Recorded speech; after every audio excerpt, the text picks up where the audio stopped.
Good afternoon. Thanks for joining us. Right now, rescue crews are out on the St. Croix River continuing to search for a teenager who fell into the water there.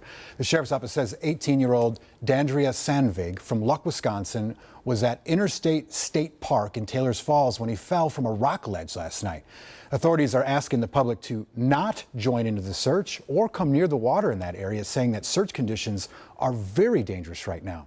We do have a crew at the park today, and we will bring you updates on KARE11.com and our early evening newscasts.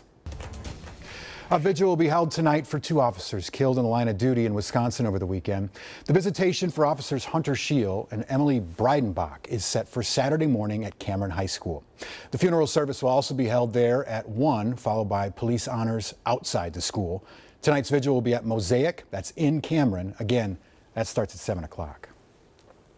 Today, Senators Amy Klobuchar and Tina Smith are meeting with officials in Stillwater as they prepare for spring flooding. This comes just days away from what could be historic flooding along the St. Croix River.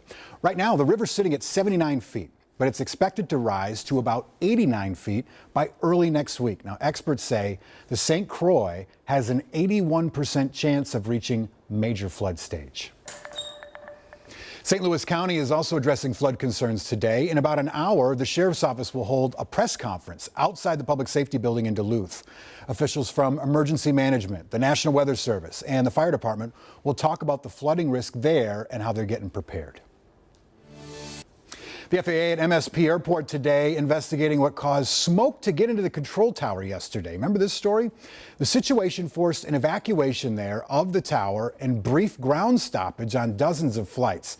The FAA tells us another control center stepped in to help pilots navigate during that time. No one was hurt.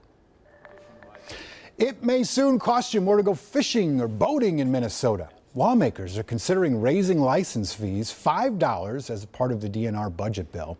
Boat registrations will go up 78 to 143%, depending on the size of the boat. And the special surcharge to fight aquatic invasive species would rise from $10 to $20.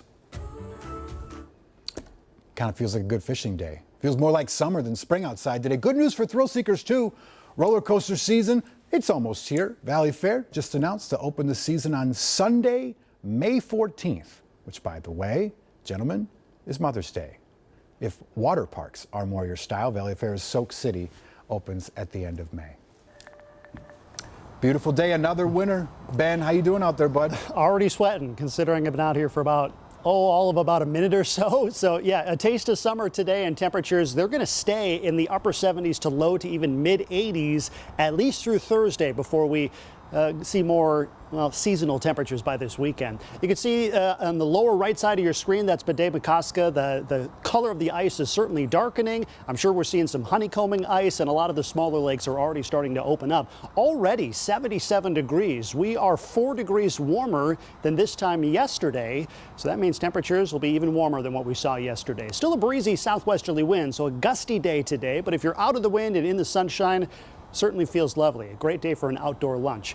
84 degrees for a high temperature today, and it looks like temperatures for the southern third of the state will still be well into the 80s. You get north and west of St. Cloud, where we still have some snow on the ground. The sun's rays go into melting the snow instead of warming up the ground. That's why temperatures are in the 60s and even 40s up in the Fargo-Moorhead area. They still have over a foot of snow on the ground. Here's your 7-day forecast. Once again in the 80s tomorrow, and for what it's worth, we will likely break a record high temperature today, which is 83 degrees, set back in 1931. Doesn't last forever. We're back in the 50s and 40s as we head into this weekend. Rain showers on again, off again through Saturday, and yes, potential for a snowflake or two, especially north and east of the metro on Sunday. So again, Chris, this is just a taste of what's ahead later this summer. I'd say give me some consistency, but we're not complaining today. Yeah, not today. 82, we'll take it. Thank you, sir.